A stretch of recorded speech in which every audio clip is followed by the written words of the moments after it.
everyone. Thank you for tuning in to another episode of Muse by Mariah, the podcast. Today, I have a very exciting guest. I'm actually really excited for this episode because we are going to get into our auras, our energy readings, and this is something I talk about a lot. And I honestly just talk about it because I just feel it. You know, when you feel someone's energy, it's like, oh, they're either really nice to be around or you're like, I do not want to be around them at all. But I have Jacque here, who is an energy reader, and she also is a psychic medium. So, Jacque, thank you so much for joining. Oh my gosh, Mariah, thank you so much for having me. I'm really excited to be here. So, before we even get into this insane topic, I just want to hear a little bit about you, how you got into this, how old you were when it started, because I feel like, especially with mediumship and psychic abilities, it can really happen whenever. So, if you want to just give a little brief background about you and your brand. Sure.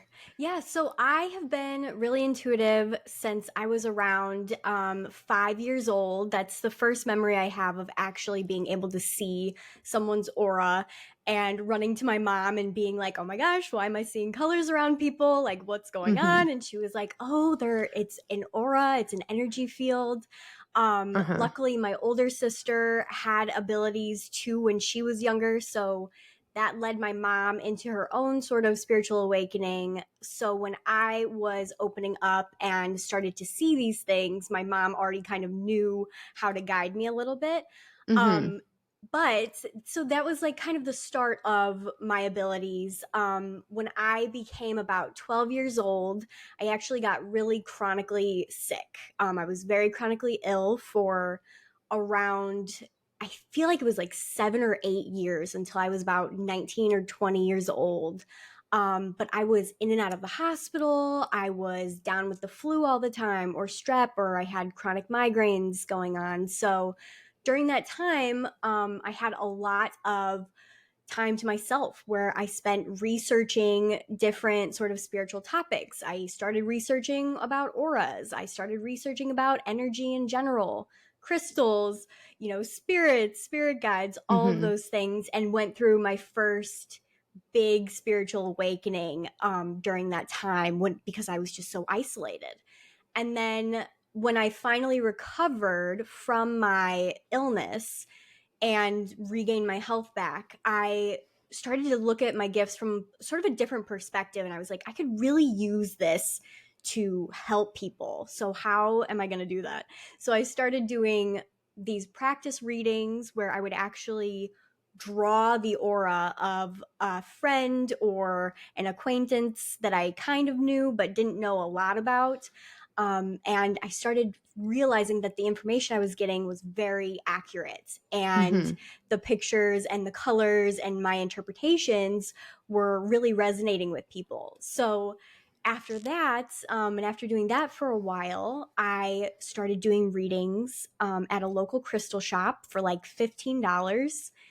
Got booked out there for a couple of months and was like, whoa, like I really need to start taking this seriously, and really just started to practice more. And my gifts just kind of evolved from there. And then I started doing more psychic readings, getting very good at that, and then doing house cleansings where I'm, clearing stagnant energy from homes, or helping spirits cross over, things like that. So that's kind of brings us to where we are today. I moved into the online space, in like 2018, and then it just kind of took off. So that is so awesome. So I know there's different like umbrellas underneath the mediumship, I guess, major umbrella, like clairvoyance and all of that. So is there anything specific that you do? Do you do both mediumship and psychic abilities, clairvoyance, all of those? Yes.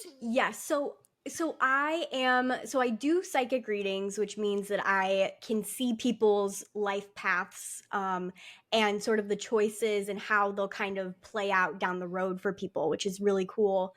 And then mediumship is more about talking to past loved ones and connecting with people that are in heaven and things like that. So when I'm doing that work, I'm using more clairvoyance and clairaudience. So I'm a seer and I hear, Okay. usually, just because those two are the most straightforward. Mhm. And then also a little bit of clairsentience as well. So I'm feeling, how people have passed, or I'm feeling into somebody's aura.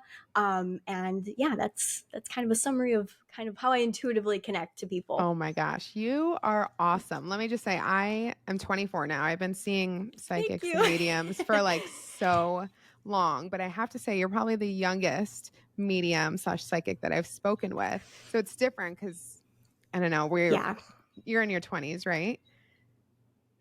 Right. Yeah. So we have that 29. same, like we can just resonate a little bit more because we're both in our 20s. Whereas if Totally. I speak to like older women, older men, there's just a little bit of that age gap. So it's like getting that message Yeah. and really understanding what they're saying. Not that it can be difficult, but I feel like it's speaking with someone who's kind of similar to yourself. Obviously, I'm not a psychic, but just Totally. the way that Yeah. we see things and view things at this age, which is why I'm really excited for you to join the podcast because I've never had like a psychic medium like in her 20s on here. Like a young psychic medium. Yeah, I love it. I literally love it. Thanks. So, for people who are listening that have no idea what the hell we're talking about, do you want to just explain what is an aura? Like when you say your energy fields and you see colors, someone who has no idea, how would you explain it to them?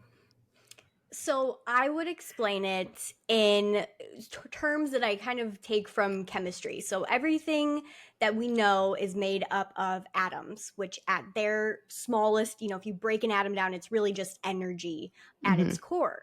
So everything in our world, everything in our universe is made of energy.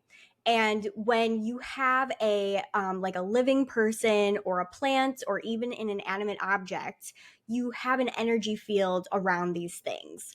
With people specifically, we walk around with an energetic field or an aura that expands about 3 to 5 feet, sometimes bigger, sometimes smaller, from our physical body. And it can be different colors depending on, in my experience, people's personality traits are usually their first, 1 or 2 layers of their aura. Mm-hmm. And those colors are pretty consistent over people's lives unless they go through, drastic changes. And then the outer layers change, constantly. They're more of our emotional state or things that we're going through. And these colors are usually associated with emotions or, experiences that the person has been through, and I can kind of pick up on what the colors are associated with depending on the person, their personality, and things like that. Mm-hmm. So Interesting. So, what are yeah. you able to briefly give a description about what the colors represent? Sure, yeah. So when I first started doing this work, I did notice a correspondence, obviously, with the chakra system, which is Mm-hmm. a energy system, that runs down the center of the body. There's 7 main ones, but there are definitely more than 7. Starting at the top of the head with the crown chakra, which is more of like purple, lavender, and that is, your connection to the universe and intuition and things like that. And when I see purple around people, it's usually people that are, very psychic or have had medium mystic, abilities that they haven't really tapped into fully. Or if they are a practicing medium, that will be like their main color will Mm-hmm. be all purple. Very interesting. And then blue is usually the next color that I see, which is, I skip the third eye because I usually go with purple for both the crown and the third eye. Okay. But with the throat chakra, it's blue. So that's communication. I'll see blue auras usually around people that are, actually, a couple of podcast hosts have blue auras very prominently because they're communicating and, their job is to talk to people all Mm-hmm. day. I see it a lot with people that are experiencing sadness or grief or depression. That's just my own kind of personal interpretation. And then with the next chakra, which is the heart chakra, Green for me is associated with emotions, like the heart chakra is associated with emotions. But I also go a little bit deeper into green, and I see it a lot with people that are very creative or people that are empathic and can feel others' emotions very easily. People that are bookworms, teachers, Hmm. nurses will have this a lot. And there's varying, different shades and stuff to get more specific with personal people and their like own like traits. And then after that, I usually go to the solar plexus, which is right above your belly button, and it's normally yellow. And with yellow people, it's interesting because, again, I get kind of two different interpretations depending on how the color comes through. So with yellow people, they can be like very sunny disposition, think of, very optimistic, look at the Hmm. bright side sort of people. But on the flip side, if it's a little bit more of a potentially like muddier yellow, or not as clear, it's usually associated with overthinking for me. So a lot of times with like my students or people that I'm doing mentorships with, they'll have a lot of overthinking sort of Hmm. paired with their purple energy because they're overthinking their intuition a little bit. Right. um yeah, so then and then the last two are just orange and red. And I don't see a lot of orange and red people. They don't usually come and get readings from me just because those are more grounded colors. They're a little bit more skeptical, a little bit more Right. stubborn people. And specifically with orange and the sacral chakra, this can be people that are very connected to their physical bodies. So I'll see this a lot with people that are dancers or bodybuilders, people that do MMA fighting or things like that. I did a reading for this girl who came in one time, and I immediately knew she was a dance instructor because she had the prettiest orange aura I had like Hmm. ever seen. um and then with red and the root chakra, that can be more of um, somebody that's a little bit more stubborn, like I was saying, somebody that is very protective of who they open up to, somebody that is a little bit more on the skeptical side, somebody that's a little bit more grounded. And then on the flip side, emotionally, if I see that show up in the outer layers of someone's aura, it can usually be anger or Hmm. resentment that they're holding on to because of whatever they've gone through either recently, or if they've gone through something really intense in their past that they haven't quite been able to process. That will usually show up in those sort of outer layers, which is something that I don't see very often, but it does happen. It does Yeah. happen. So Interesting. Thank you, first of all, for breaking that yeah. down. I had a memory come up. So I have a good friend of mine. She's actually joined this podcast a few times. Her name's Paulina, and she's a mental health counselor. She's in the process of getting her license. And it was so funny for Okay. her birthday one year. My love language is gift giving. So I don't like to just do like the gift cards or Oh, whatever. Like love I that. like to give something that means something. So I just like had a feeling I wanted to get her a canvas tote. So I was like looking on Etsy, and they had all these like cute canvas totes. And I was so drawn to this green sage tote. And I was like, this is going to fit her perfectly. And with you explaining like what the color green represents, like you said it was Yes. empathic, like that is her to a T. And I was like, oh my God, like, am I a part time like aura reader now that she just said that? Yeah, I wonder if you were picking up on her energy. That's Sh- amazing. That and is so cool. she's a Taurus too. So she's the earth sign. She just like reaps Oh, everything yeah, that just represents green. But it's just so funny hearing you totally. say that because I never even thought about her aura until just now. And I'm like, wow, that is her to a T. I was going to say, you said purple is for like mediums and psychics. So do you view your aura as purple as well? I definitely have some purple in my energy for sure. I am a little bit more on the blue side Okay. too. So I have usually when people see my energy, it's a mix of like blues and purples and sometimes pink. For me, when I look at my aura, it's a little bit more difficult if I'm trying to look at it with like my physical eyes. It's almost always blue and purple. Okay. But I have been told, by other people that there's pink in there too that I just haven't seen. But yeah, it's interesting. What I was gonna say is people's favorite color is sometimes their aura Their color. aura. So an easy Mm. way, yeah, to figure out what your aura color is it's the color you resonate with the most. So it's usually your favorite color, which is kind of a like a cheating way of trying to figure out, if that is in your aura or not. Interesting. So, can you read my aura? Do you see any colors around me? So I can see your aura, and you do have a mix of you have a lot of blue, but you have a lot of green, like a dark Mm. green, which is more Interesting. of that empathic sort of feeler energy. So those are That your was like sort of creative too, main right? two, The green and was creative creative. as well. Yes, Mm. yes. When you were Mm-hmm. going through the list, I was like, I feel like I'm probably going to be green and maybe some blue too, because I now going through this like spiritual journey. I feel like my communication has been something that has changed so drastically in such a good way. So I was like, when you Mm-hmm. were going through it, I was like, I feel like I'm going to be blue and green, but I'm definitely going to ask her afterwards just to confirm. Yes, definitely Awesome. blue and green. Yeah.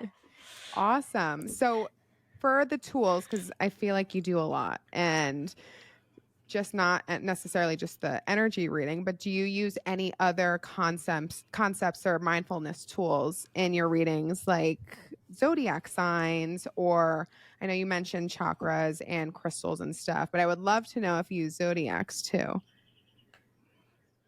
Yeah, so I definitely know about zodiac signs, and I am very conscious of like where the planets are at and what they're doing at, any moment. I don't usually use those in my readings. For my Okay. readings, for the most part, I'm mostly focusing on, my clairvoyance and clairaudience for, getting information about the aura. And Mm-hmm. then for the psychic portion, I do sometimes use cards just to get more Okay. specific on dates and timelines. But specifically, I don't use like zodiacs. Like I don't usually ask my clients like what their sign is. Maybe I Mm-hmm. should though. It'd be interesting to see like who's more inclined to come get a reading from me. Mm-hmm. But yeah, I usually use just cards. Interesting. So I met with a medium one time. It was actually, I've met with her a bunch of times at this point, but it was my first time. No, it was my second time meeting with her. The first time was in a large group setting though. So it wasn't as personal. And then the second one was a one on one. And she read my chart, like without even knowing me really or my birthday or anything. She was like, you have a lot of earth sign in your chart. And then she was like, but I'm getting fire energy. And I was like, oh, interesting. What? And this was before I like really read in depth what my chart is. So now at this point, I'm an Aries sun and a Virgo moon and rising. So I was like, ooh. Oh So my I think gosh. this topic too, again, I'm going to mention it 1,000 times, but I'm so grateful and appreciative for you joining this podcast. But this is a topic Yeah, of I course. love to talk about, not only personally with friends and family, but also to bring it on here because every energy and person that I speak with has a different perspective. So asking you if you use the Totally. zodiac sign, saying you don't really, and it's interesting to see because she used like who I am and my energy to kind of tie into that reading. But I love, obviously, the tarot is awesome. And I just dropped a podcast episode about the tarot deck. And I feel like that's also such a complex system to really narrow down. Totally. So, do you also, when you read energies, do you sometimes do mediumship as well? Like, do they tie in and tell you what's going on too? Yes. So I actually, when I started doing the aura readings at the little crystal shop that I mentioned, Mm-hmm. I would pick up on the person's first layer. And if it was grief and it was filled with this like sadness, I would immediately have their past loved one next to me. Like before I even realized what was Mm-hmm. actually happening with the mediumship abilities, it just kind of naturally tied in together. So yeah, I began bringing through, grandmas and Yeah. aunts and kids that had passed and all of these things that I was able to pick up on just because I was tapped into that first kind of grief layer The that the person layer. would show up with. Yeah. So it's Interesting. interesting. Yeah, it's crazy because a lot of times if you even if you're picking up on somebody that has passed away, the person might not be there for a mediumship reading. They might want to know Mm-hmm. if they're going to get the job that they're, Mm-hmm. interviewing for in 2 months or whatever. So you kind of have to be able to feel into what the person needs to. Right.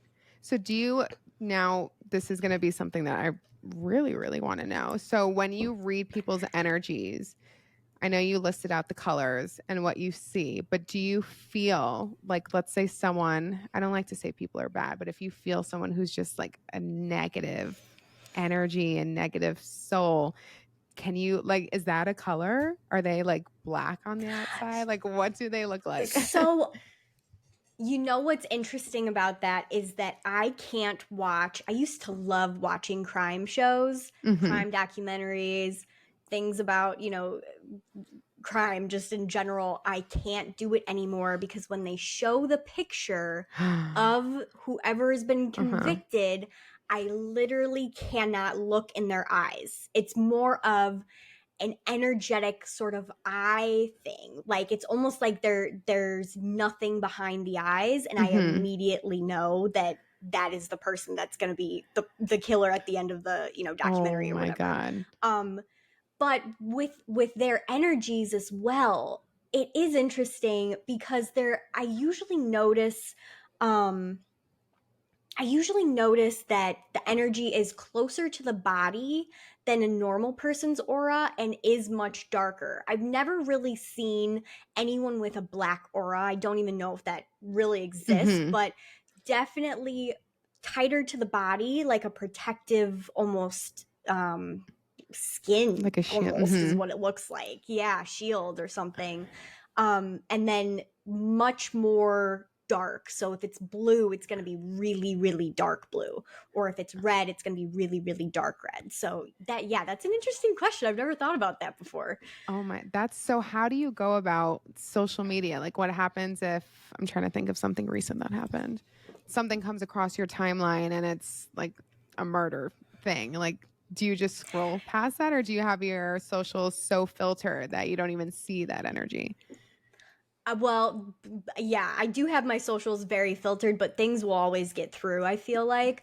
When I started doing this work, especially professionally, the main thing I had to learn was boundaries with my energy and knowing when I was working and when I wasn't working because I was walking around as a normal, 20-year-old Mhm. seeing everybody's energy in Target or walking down the hallway in middle school. I was seeing people's energies. So for me, I had to really learn how to turn my abilities on and off, Mhm. and I don't really think you can ever fully be off, but I do like to say it's kind of like a radio dial where if you put the volume at like a 2 or a 3 and go about your day, it's a lot less distracting and invasive than the volume being up at like a 9 or a 10. So Right. things do get through on social media sometimes, and I just have to like reestablish my boundaries right away if I do, if my volume does get turned up while I'm scrolling. Um, and it does happen sometimes, but usually, my spirit guides as well and my team help me with boundaries. People get through every once in a while if a spirit really feels like they need Mhm. to give a message to a person. They will show up, and kind of knock the boundaries down a little bit. But usually my team is pretty on it about helping me with keeping that until they're reading or until it's a more appropriate time. Interesting. So also with the negative energies, I had someone tell me, so I have this coworker and he is very like hard exterior. It's just there's no getting through to him. And he was telling me the Sure. story about how a friend of a friend was also an aura reader and she saw nothing. Like looking at him, she didn't see like any colors at all. Is that something that you've experienced before?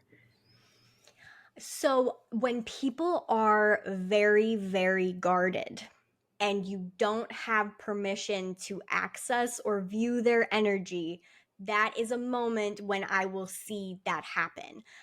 So if he was, like you were saying, if he's a very private person, if he had been through some really intense stuff, he may have had his energy so locked down that nobody could see it, nobody could access it because of his own sort of energetic boundaries. I don't know exactly how that works, but that would be my best guess, Interesting. especially based on, your description of him. Right. Yeah. When he said it, I was like, oh, I could see how that would happen, just knowing his personality. Yeah, But I feel like that is obviously it's totally. something rare. It's not something that happens a lot, especially if you do it professionally and you haven't seen it.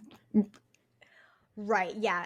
I've never come across that, but I have come across people where it is much harder to see their energy, and it's usually because it's super locked down or there's some sort of like major health issue going on. That Gotcha. could be part of it as well. Do you see that too? Like, so I forgot what the book is called, but it was about aligning your chakras. So if someone, for example, a health issue, like I know I have a thyroid disease, so I know the thyroid is connected with the throat chakra. Are you able to tie in if someone is experiencing health issues, whether they know about it or they don't know about it, and you can tie it with their energy too? Yes. Oh my God. A Awesome. few times. I know it's Okay. really crazy. So when I back at the crystal shop, back at the beginning of this whole journey, I actually had two friends come in, and they've both been longtime clients of mine now. They've seen me for years, but they both came in to get aura readings, and they were extremely, silent, didn't say one thing during the reading to see if I was legit, which I love skeptics. So I was like, I'm ready for the challenge. Yeah. So this woman comes in, and I have a very specific color that I see when there is a physical health problem in the area. And it was off to the side of her heart chakra in like her sort of breast area. And I was like, oh my God, am I about to tell this woman that she has like breast cancer? And like ethically, I'm like, I don't think I can do that. Da, da, da. So I was just like, please go get this checked out. It doesn't seem like it's an emergency, but it does seem urgent. And they're just pushing me to tell you to go get it checked out. She leaves. I don't hear from her for like a month, 3 weeks to a month. She comes back in. I do another reading, and the spot is gone. And I go, what did you do? Did you get it taken care of? And she goes, it was a patch of melanoma that they caught early enough that it didn't spread. I was able to get it removed. And we were both like, what? And she was Oh my like, God, so I have the I chills. believe you. Yeah, it's so crazy. And then a few years later, her friend got a reading, and I was picking up on a sacral chakra physical issue. And I was like, I've done so many readings for you, and I've never seen this before. Just go get it checked out. There's something physical going on. Again, not emergency, but definitely urgent.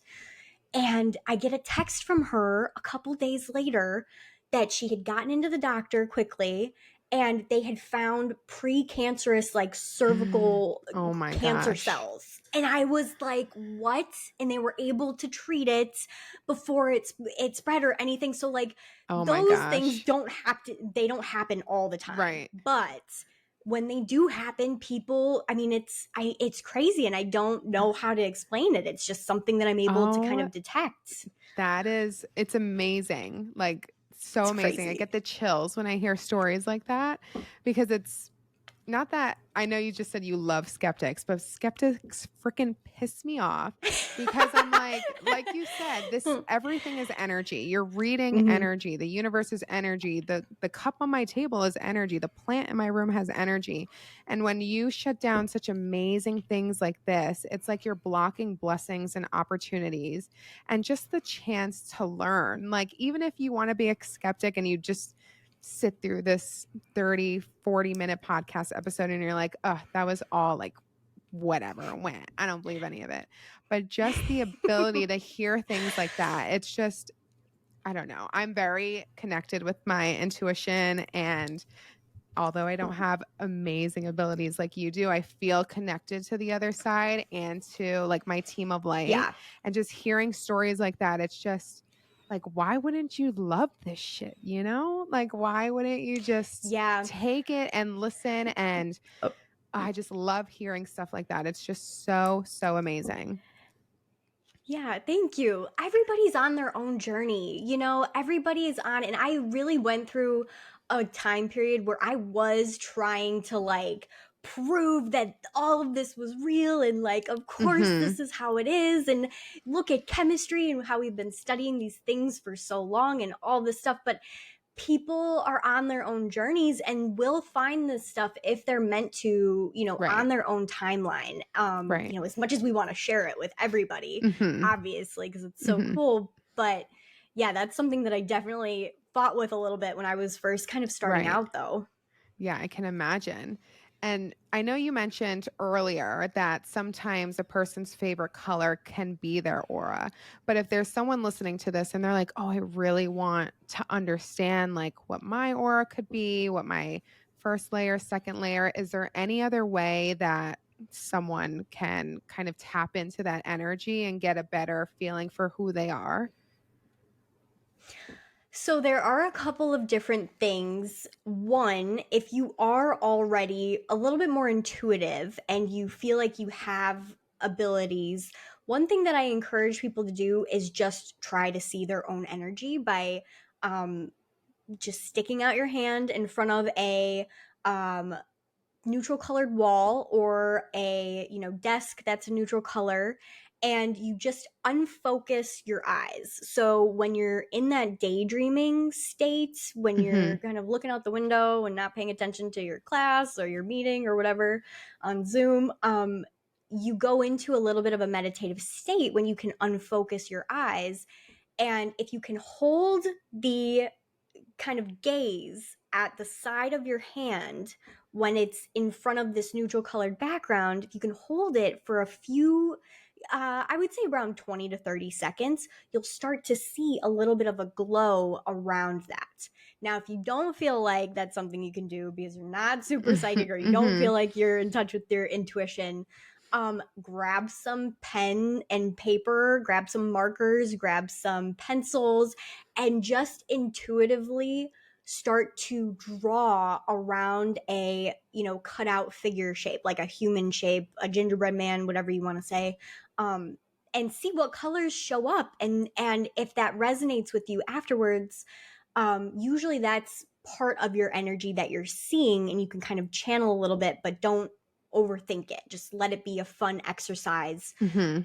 and see what colors you originally, or I'm sorry, see what colors you initially gravitate Mhm. towards, and kind of do it like that. That's something that I do a lot with students when I'm first starting out, kind of teaching them about energy, is just grab some colored pencils and draw what you think your energy looks like, because you're probably right.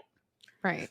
Oh, I'm definitely going to try the first one. I've seen people do it on TikTok and I'm like, "Oh, I'm not that good. I don't know if I can do it." But I've never tried it before. So I definitely You am going to totally could. I have Yeah, to you feel it. totally could. I'm definitely going to try it. But thank you so much, Jackie, for joining. Before we get into Yeah. the end, which I'm sad it's the end, is there one major takeaway from the episode that you would love listeners, whether they were solely focused in the past 30 minutes on every word you said, or if they might have zoned out a little? Is there any major takeaway that you would like the listeners to have? I would say trust your own spiritual journey, trust wherever you're at in your journey. If this episode totally resonated with you, that's great. But if it didn't and it just made you think a little bit about different concepts, that's okay too. I feel like everyone is at different places in their, healing and spiritual journey. So be okay with where you're at. And I've had so much fun being on here. Thank you so much for having me. I honestly, no offense to all my other guests, but this might be one of my favorite episodes I've ever recorded. And I just love like Yay! I just love being able to just speak with someone. Like it just feel like I don't feel like I'm recording a podcast episode. Like I'm genuinely so interested and excited about this topic, and having you being able to communicate it as well and beautifully as you've done for the past 30 minutes. It's just something that I know I resonated with for the past 30 minutes, and I'm hoping a lot Yeah, of the thank you listeners so will much. as That's well. nice. So I definitely Yeah. feel like people who are listening, you're going to want to connect with Jacque, obviously. So if you want to just shout out your handles, website, anything that you would like listeners to follow you on. And if you miss anything that she says, do not worry, because I will include it all in the show notes too. So you can find me on etherealjacque.com. It's ETHEREALJAC.com. And you can use podcasts for 20% off any reading on my website.